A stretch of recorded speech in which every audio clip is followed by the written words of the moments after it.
I thought I was just running late for another boring meeting. You know the kind.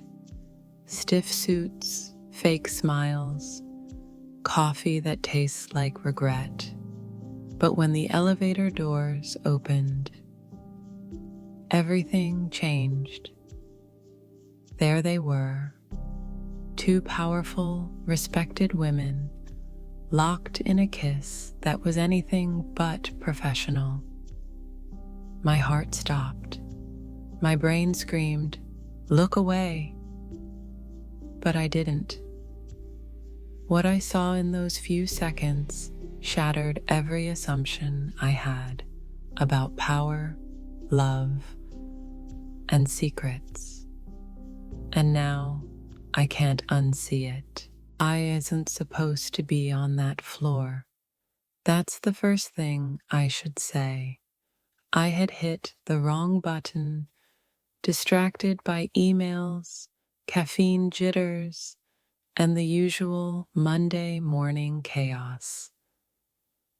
I worked in marketing, floor 12, but the elevator took me to 16. I sighed, irritated, ready to close the doors again and head back down. But then I saw them. The doors had barely parted when I froze. Two women, dressed sharply in tailored suits, one in a deep burgundy, the other in charcoal gray, stood only inches apart. I recognized them instantly. Ms. Claire Rutherford, the Vice President of Corporate Strategy, and Angela Shaw, our firm's legendary Chief Financial Officer. Both powerful, both untouchable, both always calm, calculated, unreadable. But not today. Their faces were soft in the muted light of the hallway. Claire's hand rested gently on Angela's jaw, her thumb brushing over her cheek. Angela's eyes were closed, her lips slightly parted. There was a tension in the air, an electric charge, and in the next breath, they kissed. Not a peck, not some polite, secretive exchange. This was full, deep, tender, intimate. I stood there, stunned, trapped between the beep of the elevator and the realization that I had just seen something no one was ever meant to witness. They didn't notice me at first. Or maybe they did and didn't care. When Claire finally turned her head slightly and saw me, really saw me, she didn't gasp. She didn't push Angela away or scramble to hide. She smiled, just the faintest curve of her lips. Then she reached behind her, pressed the elevator button again, and the doors slid shut in front of me. I stood frozen, alone, the hallway spinning. My heart was thudding like I'd just run 10 flights of stairs. I wasn't sure what I'd just walked into. Was it love? Was it betrayal? A corporate secret? Or simply two women in a stolen moment of truth? Whatever it was, I knew one thing. I wasn't supposed to see it. That entire morning, I couldn't focus.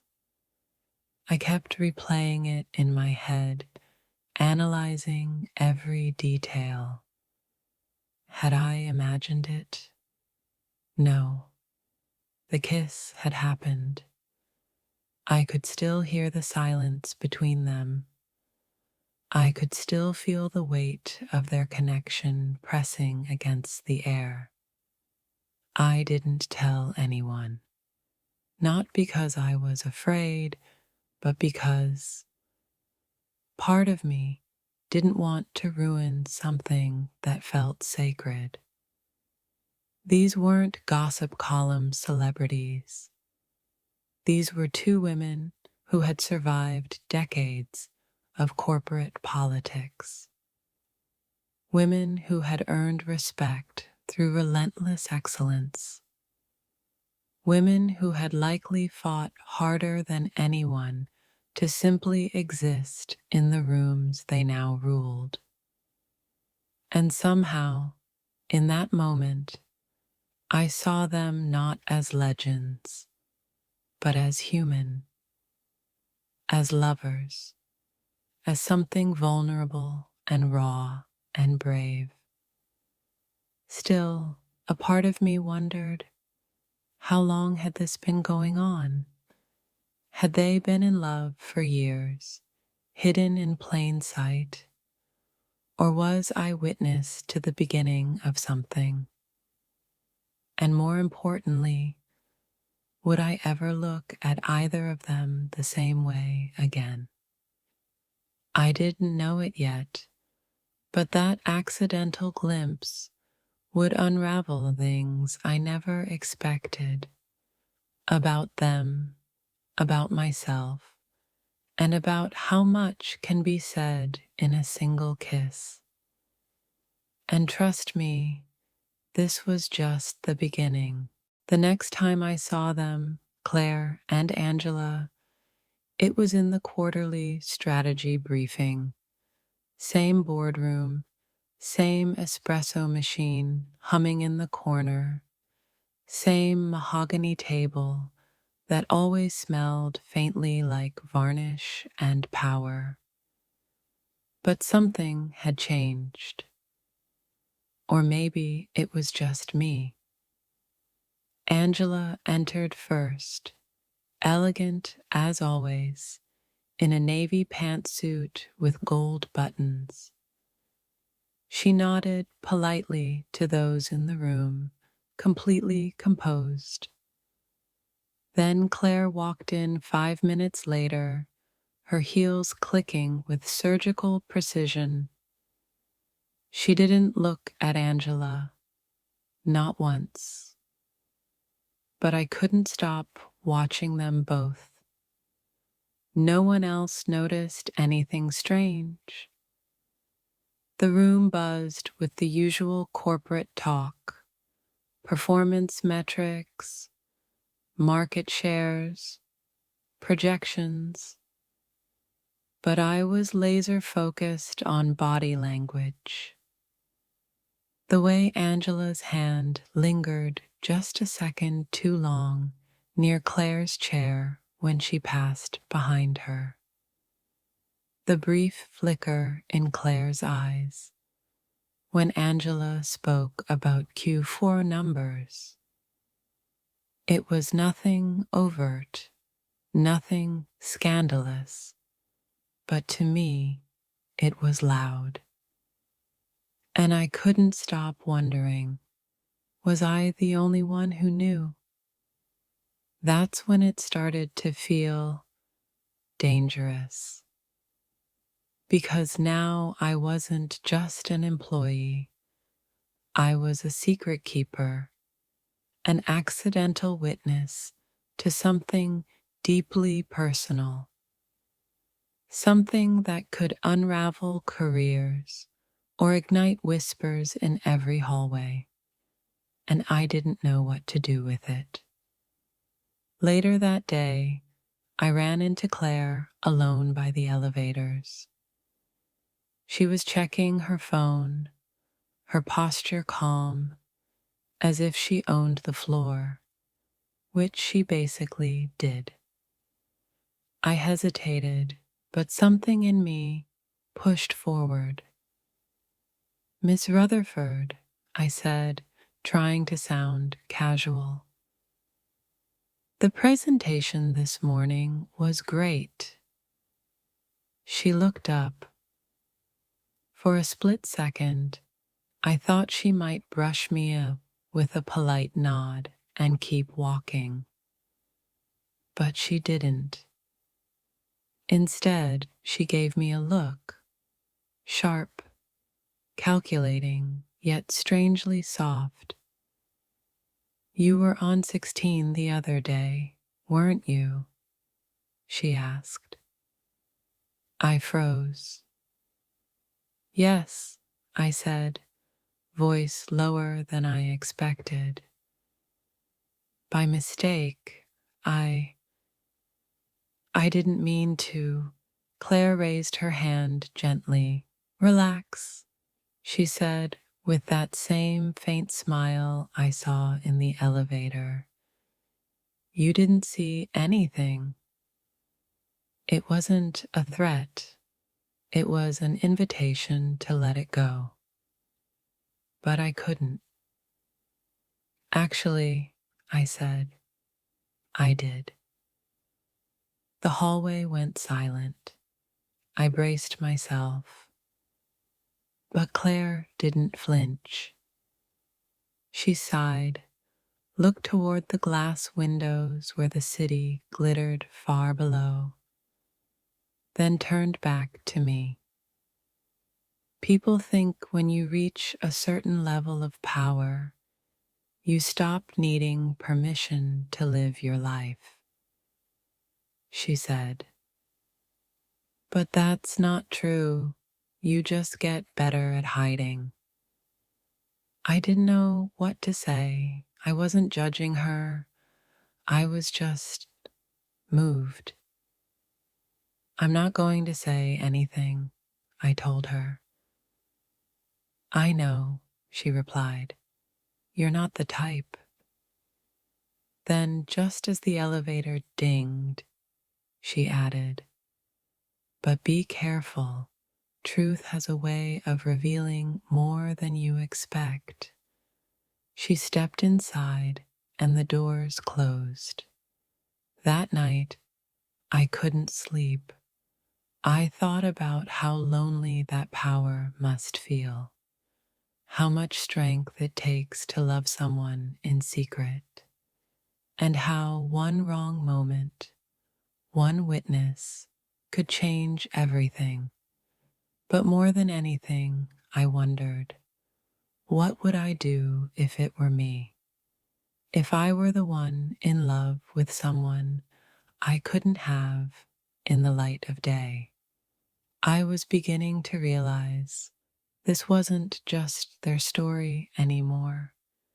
It was becoming mine, too. The following week was a master class in corporate illusion. Claire and Angela returned to their roles like seasoned actresses in a long-running play, commanding the room, commanding respect, never once stepping out of line. Meetings were sharp, presentations flawless, not a glance out of place. But beneath it all, something simmered. I caught it in the smallest details. Claire's hand brushing past Angela's papers during a quarterly review. The way Angela's voice softened by half a tone when addressing Claire's department. Subtle, nearly invisible, but I noticed. How could I not? And then came the party. It was the annual executive mixer, lavish, overdone, and full of meaningless conversations. I hadn't planned to go, but someone from my team twisted my arm. "Good for networking," they said. I didn't want to admit it was curiosity pulling me in. The venue was all glass and light. Waiters circled with champagne flutes. Jazz hummed in the background. Executives laughed too loud in corners they thought were private. I spotted them almost instantly. Angela stood near a high table, sipping her drink. Claire was on the opposite side of the room, mid-conversation with a partner from legal. They didn't acknowledge each other, not even once. But then Angela shifted. She walked, not toward Claire, but past her, behind her, without breaking stride. And in that 1 second, Claire reached back and let her fingers barely graze Angela's. It was almost nothing, almost. But to anyone who had ever loved in secret, it was everything. They weren't just surviving, they were navigating, playing a game with unspoken rules, in a space where power and desire weren't allowed to coexist so boldly. And that's when I made the mistake. I told someone. It wasn't intentional, just idle talk with a colleague I trusted. After a few drinks, we were talking about office rumors, and I said, I think Claire and Angela might be close. She laughed at first. You mean like friends? I shook my head. More than that. Her expression changed. Wait, are you serious? I nodded slowly. I saw something. I wasn't supposed to. It's not a rumor. It's real. She promised not to say anything, but I knew the way gossip works. The kind that starts quietly, like a match struck in the dark, innocent, almost harmless, until it finds something flammable. And in a company like ours, this was gasoline. The next morning, I walked into the office and felt it. The air had shifted. People were quieter near the elevators. A few glances lasted a little too long.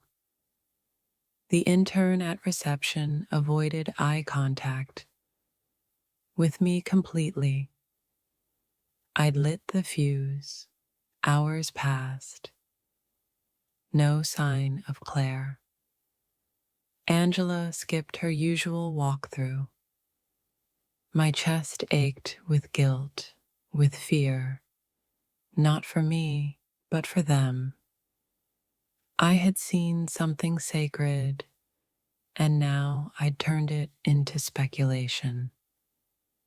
But at 4:23 p.m., I received a message. No name. Just a subject line. You talk too much. No body. No sender. Just that. My blood went cold. I didn't know who sent it. Someone from AT. Someone who overheard. Maybe one of them. I stared at the screen for minutes. That single line rang louder than any reprimand ever could. Because now it wasn't just a secret, it was a warning. I had stepped into something larger than myself, something fragile, dangerous, and fiercely protected. And I wasn't sure if I still had a way back. The message haunted me. You talk too much. Just 4 words, but they echoed louder than a scream. I spent the night replaying every conversation in my head. Who could have sent it? Who had heard what I said? Was it my colleague breaking her promise? Or was it Claire? Angela? The thought made my chest tighten. I didn't sleep much. And by the next morning, the tension in the office was a living thing. You could feel it in the pauses between conversations, in the way people avoided certain names, like just saying Claire or Angela might summon a scandal. Then, around noon, I got another message, this time formal, from Claire's assistant. Ms. Rutherford would like a moment with you at 3 p.m. Her office. I stared at it for at least a full minute. My palms were already sweating. This wasn't just a casual meeting. This was it. At 2:59, I knocked on her frosted glass door. "Come in," her voice said from inside, measured, composed, unreadable. She sat at her desk, perfectly poised. No visible sign of anything wrong. Her office was as immaculate as ever, books perfectly aligned, minimalist art on the wall, a faint scent of lavender and ink in the air. "Have a seat," she said without looking up. I obeyed, barely breathing. She didn't speak right away. Instead, she scrolled through something on her laptop, as if trying to decide how to begin. Finally, she closed it with a soft click and looked at me. "You told someone," she said, not as a question, but as a fact. I nodded, ashamed. "I didn't mean to cause trouble. It just slipped out." Claire tilted her head, her expression unreadable. "Do you know what people like Angela and I have had to do to build what we've built? Do you know how many times we've had to stay quiet so men could feel comfortable?" I swallowed hard. "We've kept this part of ourselves hidden for years," she continued, "not because we're ashamed, but because we've learned, through pain and experience, that the world rarely offers second chances to women like us, especially when we stop playing by its rules." I felt a wave of guilt surge through me. "I'm so sorry," I said, voice trembling.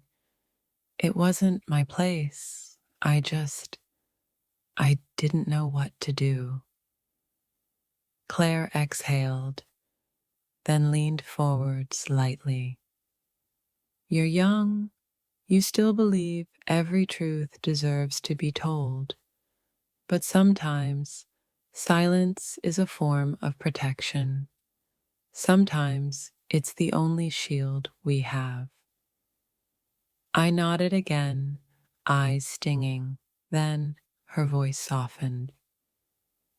"You're not a bad person," she said. "You were just careless, but now you have a choice." She opened a drawer and pulled out a file, thick, sealed. She slid it toward me. "What's this?" I asked. "A transfer," she said. "A lateral move. New team, new department, off our radar." I stared at the folder, unsure if it was a punishment or a chance at escape. "If you take it," she continued. We consider it over. No drama, no retaliation, just distance. And if I don't? I asked quietly. Claire's eyes locked onto mine, steady and unwavering. Then you'll have to learn how to survive in a storm you helped create. The room fell silent. In that moment, I realized something terrifying. This wasn't about love anymore. It was about power, control, survival. And I was in way over my head. I didn't open the transfer file that day. I carried it home in silence, the weight of it pressing against my chest like a sealed ultimatum. My hands shook as I placed it on the kitchen table. I stared at it while the clock ticked past midnight. By morning, I still hadn't opened it. All day at work, I avoided eye contact, avoided the 16th floor, avoided anything that reminded me of what I saw, what I said, what I set in motion. But at 5:40 p.m., when the office started to empty out, I found myself walking toward the elevator, the same one. It was stupid, I knew that, but I needed to feel what started all of this. I needed to face it. The elevator was empty when I stepped in. I hit the button for 16. Floor after floor passed in silence. My reflection in the mirrored panels looked like someone I didn't recognize anymore.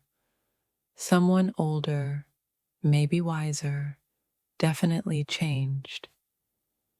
Then, without warning, the elevator stopped at 14. The doors slid open, and Angela stepped in. She froze when she saw me, not dramatically, just a flicker in her eyes. Recognition, resignation. Then she stepped inside and stood beside me. We didn't speak as the doors closed. The elevator moved. Are you going to take it? She asked suddenly, her voice calm but edged with something I couldn't read. I don't know, I answered. She nodded, then looked straight ahead. Claire told me what happened. I didn't mean to, I began, but the words died on my lips. Angela raised her hand. You don't have to explain. People talk. It's what they do, especially when they see something unexpected, something real. I hesitated. You're not angry? Angela turned to face me. Do you think we made it this far by not expecting consequences? There was something in her voice, an exhaustion, but also pride. I saw you that day, I whispered, and I didn't see weakness. I saw strength. She smiled gently. Then you were one of the few. The elevator dinged. Floor 16. We stood there for a moment, neither of us moving. Then she said, whatever you decide, just know the world will try to silence anything that doesn't fit into its perfect little boxes. But the truth, It doesn't disappear, it just waits. And with that, she stepped out, the doors closing behind her. That night, I opened the transfer file. I read every line, the new department, the neutral tone, the unspoken message behind it all. You are no longer welcome here, not near us, not near the truth. I didn't sign it. Instead, I walked into Claire's office the next morning and placed the file, unsigned, on her desk. She looked at me, expression unreadable. "I'm staying," I said. She didn't argue, didn't threaten, just nodded once, like she had expected it all along. And somehow, that made me feel seen again. Weeks passed. The whispers died down. The stares faded. Life, as it always does, moved on. But I never forgot that kiss. Not because it was scandalous, not because it was forbidden, but because it was human. It was everything the world says women in power can't be: vulnerable, loving, unapologetically alive.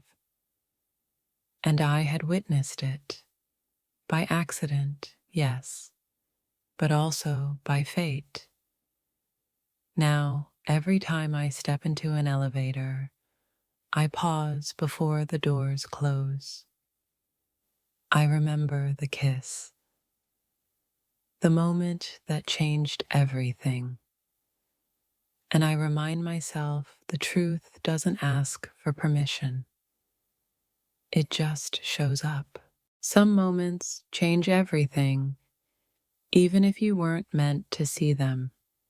If this story moved you, share it, comment below, and let's talk about the power of truth, love, and the risks we take to live authentically.